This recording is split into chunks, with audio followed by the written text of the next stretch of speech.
So you've been investing for a while now, have started working toward your financial goals one by one. You are in what financial experts call your prime saving years. An important savings milestone is feeling closer, and it's the biggest one of them all, retirement. But you may also have competing priorities, like your children's education, supporting your aging parents, a mortgage, or all three at once. Today, we're going to look at a few ways to maximize your investments in order to navigate these savings goals successfully. Now, before we get going, I'm not a tax professional, and advice for your unique financial situation should be reviewed by an advisor for your personal circumstances. I just want you to be aware of the key considerations to think about while exploring this topic and the help that's out there as you start your own research. Because your real-life questions need real answers. First, we're going to talk about refining your goals in a fluctuating market, and then savings plans and investment tools. From there, we'll explore the value of continued investing, as well as reducing risk and diversifying investments. And finally, we'll look at saving for you and your dependents' future. Lesson 1, refining your goals in a fluctuating market. Life has a way of shaping your wants and needs over time. Things may look and feel different for you as you get closer to retirement than when you first envisioned it. The market may also have changed. Maybe downsizing the family home for a condo in the city used to be a retirement goal, but now you'd rather travel the world.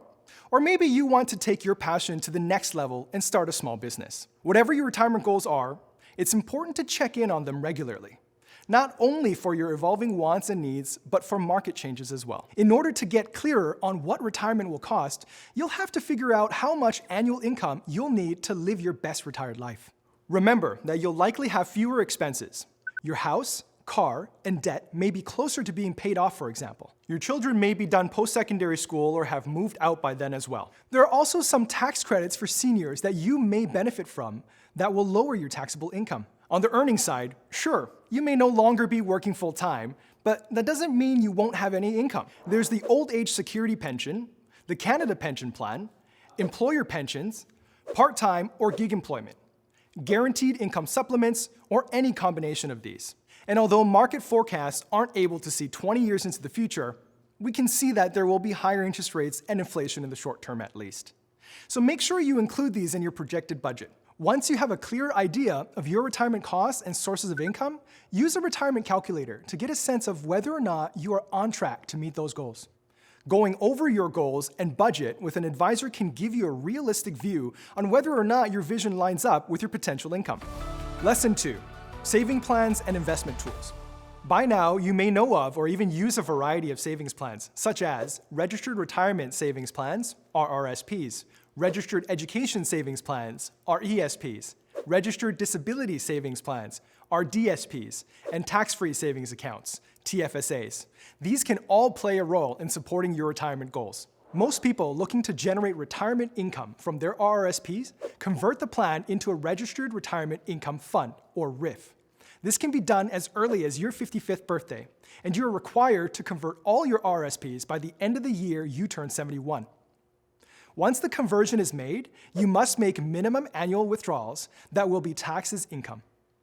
These are calculated according to both your age and the value of the plan at the beginning of the year. However, after the age of 65, RIF income can be shared with a spouse to reduce your taxable household income. Make sure to factor this into your retirement savings and investment plans ahead of time, as they will both be impacted. Your RESP contributions can be matched by the federal government through the Canada Education Savings Grant, CESG. This grant matches 20% of your contributions up to $500 each year, for a lifetime maximum for the CESG grant of $7,200. There are also additional grants available for lower income families. Once your child has chosen their school, your RESP provider will need proof of enrollment before issuing the funds. You can choose to withdraw any amount as a post-secondary education withdrawal or have it paid out in education assistance payments, EAPs. These can be limited to $5,000 during their first 13 weeks of school, so it's important to plan accordingly. Your RESP provider may also have a list of allowable expenses that the money can be used for, and they may ask for school purchase receipts. It is important both you and your child understand the limits of the EAPs before spending them. RDSPs are long-term savings plans that support people with disabilities as they age. Contributions into an RDSP are often supplemented by government bonds and grants. Regular withdrawals from a plan must begin the year you turn 60. If you withdraw before then, you may need to pay back some of the grant and bond amounts. So it's important to discuss this option with an advisor or certified financial planner. A TFSA is hands down the most tax-efficient account.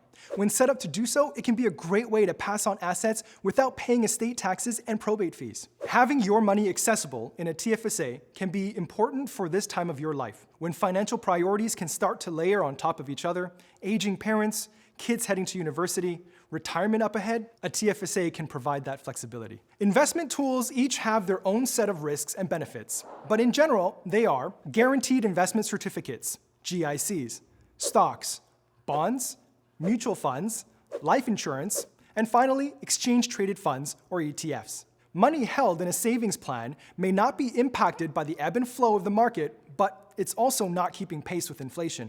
Using investment tools to finely tune your retirement savings can help you close the gap between where you are and where you want to be.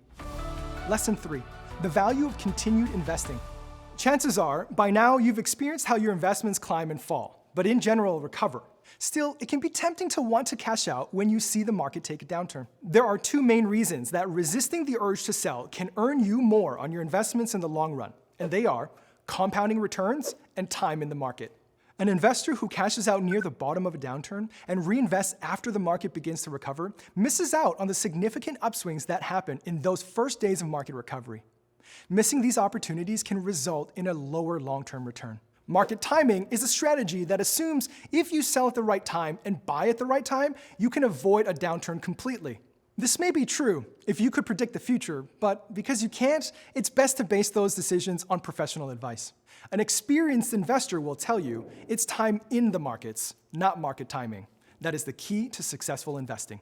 That said, there are things you can do during a downturn to minimize your losses. Having a plan in place can help make these times less stressful, while setting you up to recover along with the market. This is an important discussion to have with your advisor. Lesson 4, reducing risk and diversifying investments.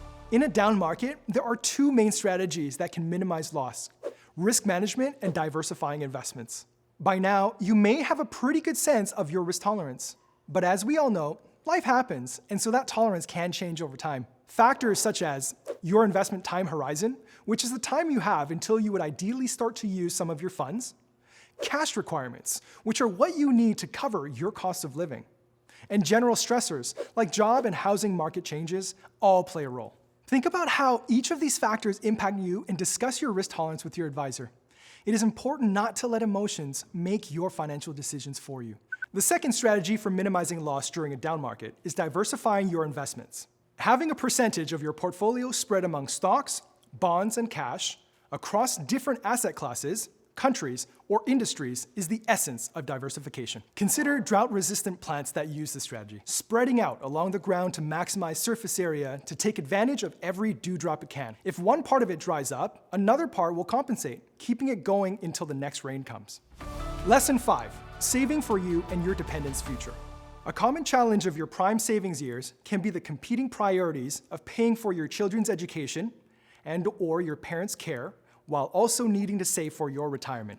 Based on data from Statistics Canada, the average cost of a 4-year university degree in 2022 is $96,004 for students in residence, or $48,074 for students living at home.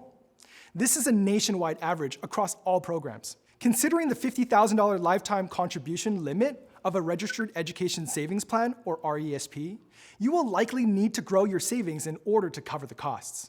As with any savings, it can be invested in order to outpace inflation and benefit from compound returns. So knowing your child's education timeline and acting on it as early as possible will help you be more financially prepared. Once you have planned out your RESPs, you can confidently shift your focus toward investment tools more aligned with your retirement goals and timelines.